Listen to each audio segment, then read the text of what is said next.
A truly stunning outcome here in the final 2 minutes on a Sunday night Halloween thriller. Dallas Cowboys, a come from behind and in a lot of ways come from nowhere, unless you are a big fan of Cooper Rush's college team, the Chippewas. A 20-16 win at Minnesota that qualifies as an upset. The odds makers would say it was so. It also qualifies as an upset in the way that it happened. Mike Fisher reporting from Minneapolis, where the Cowboys now have won a 6th straight game to move in 6-1, and they do it without Dak Prescott. As we noted early on Sunday, the Cowboys had a team meeting on Saturday night at their hotel in Minneapolis, in which the staff told the players Dak Prescott's not playing.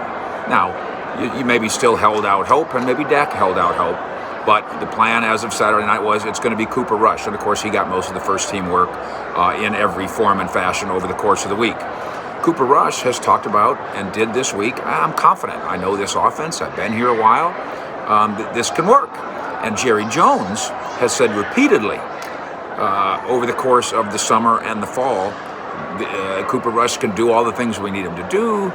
He really knows this offense. We don't have to change our offense without Dak and with Cooper Rush replacing him, which I found preposterous. And I think Mike Zimmer, our old friend and the head coach of the Minnesota Vikings, I think he thought it was preposterous too. I truly think, and we can go back and look at film and talk to coaches and scouts and players and kind of get a better feel for this. But I feel like Mike Zimmer probably came into this thing and maybe as it unfolded was saying, we're going to stop Zeke.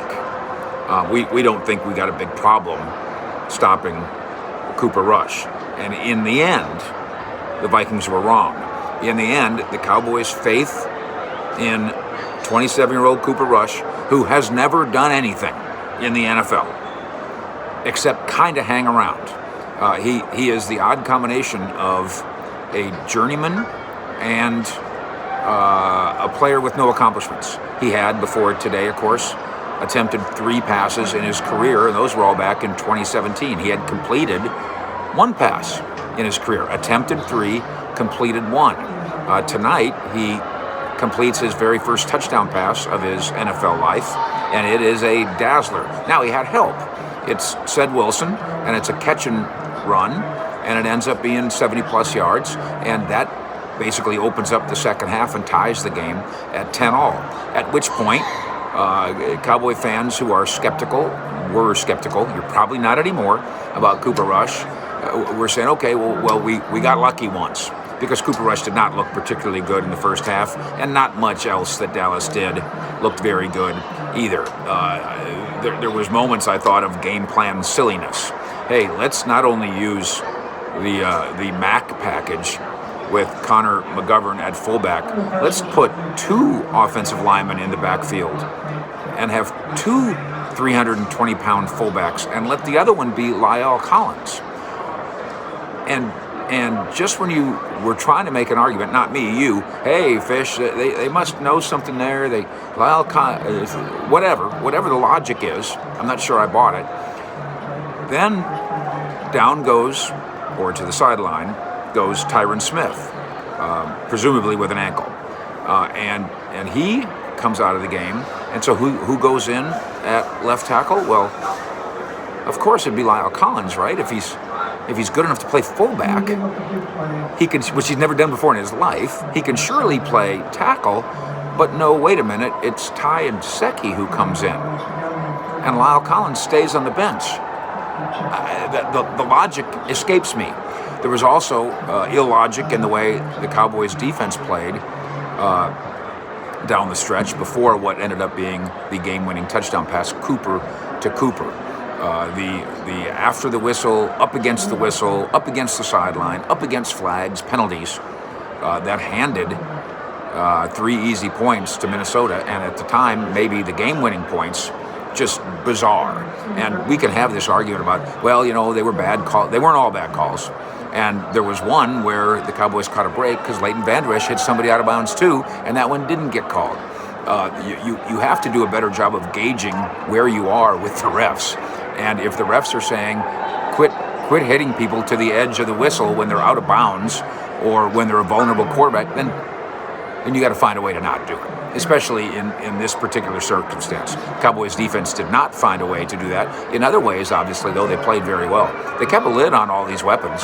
Dalvin Cook didn't really hurt him. Adam Thielen only hurt him a little bit. Jefferson didn't hurt him.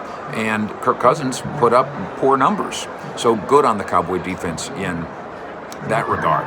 But mostly good on Cooper Rush. He finds Amari Cooper for a total of 122 receiving yards. Maybe not a great night for CD Lamb, and some ups and downs in some other areas on offense. Ezekiel Elliott, forget about the numbers. His catch and run in the final 2-minute drill, where he plows through, slices through 4 defenders, in a sense breaking 4 tackles to go set up a first down, at which point almost for sure the Cowboys are going to tie this game with just a few ticks left on the clock. And then comes yet another, and really maybe the best throw, all things considered, under duress, clock ticking down. Amari Cooper is not easily open, but Cooper Rush finds him in the corner of the end zone, a brilliant throw and catch, and then Cooper Rush gets to come to the sideline and party with Kellen Moore, with whom, as I recall, was teammates with him when they were first both coming around here. And now they're on the same team again. They're on a winning team against, first of all, again, the odds makers, but also against, in some cases, logic for any of us who have watched Cooper Rush over the course of 1917, 5 years, 2017, whatever it's been, and haven't seen him do anything. He did some awfully impressive things tonight, most of all, again, in the clutch. Now, does that mean the Cowboys were right in not chasing a more legitimate or polished or experienced backup quarterback? It does today. Obviously, there's no way the Cowboys are making backup quarterback phone calls on Tuesday and ahead of the deadline. Doesn't mean the Cowboys were right to be conservative and cautious with Dak Prescott's right calf strain. Absolutely it does. They get to now, really, seriously, Jerry Jones on down, get to pat themselves on the back for the Dak decision. Very much led, by the way, by the medical staff and Britt Brown. I saw somebody write, this is going to be Jerry's decision. I know that's the way that people outside of the Cowboys think it works. That's not how it works. This was Britt Brown's decision, I promise you. And I can say that without having done a bunch of on-the-records with people. Dak trusts him. He has earned that trust with a couple generations of Cowboy players now. He's the driving force here. When he told Dak no, that was that. Now, another week of rest for Dak. Rest and rehab and ramp up. And you've got the Broncos coming into AT&T Stadium a week from now. It's a noon game at home. A Broncos team that was able to beat Washington on this Sunday, Week 8, which, by the way, very helpful for Dallas. The math now on Washington getting in this race, virtually no way. Philadelphia continues to find a way to stay semi-afloat. But the real challenge in the minds of most people, certainly mine, in the NFC East going into the year was Washington. They're not a challenge now. Now the Cowboys' challenge is to continue to be buoyed by good decisions, in some cases lucky decisions, that all in the end lead to getting back on the path that was originally planned.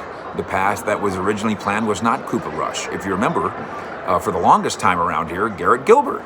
He was the answer. Look what we've discovered. We believe in Garrett Gilbert. And for no good reason at all, they switched to Cooper Rush. And now Cooper Rush is saying, look, here's a good reason. I went to Minnesota on national TV on Halloween and took the job for a day. Took the job for a day from the centerpiece guy on this roster, the centerpiece guy on this team, the centerpiece guy in that building at the Star, for real, Dak Prescott. And for Cooper Rush to basically say, I'll be the team's leader. I'll run this. And I don't have the same, Jerry obviously knows this isn't the same level of talent. This isn't the same level of anything except for one magical night. No Dak, no problem. as Cooper turn this into rush hour in Minnesota with the winning Cowboys. Fish out.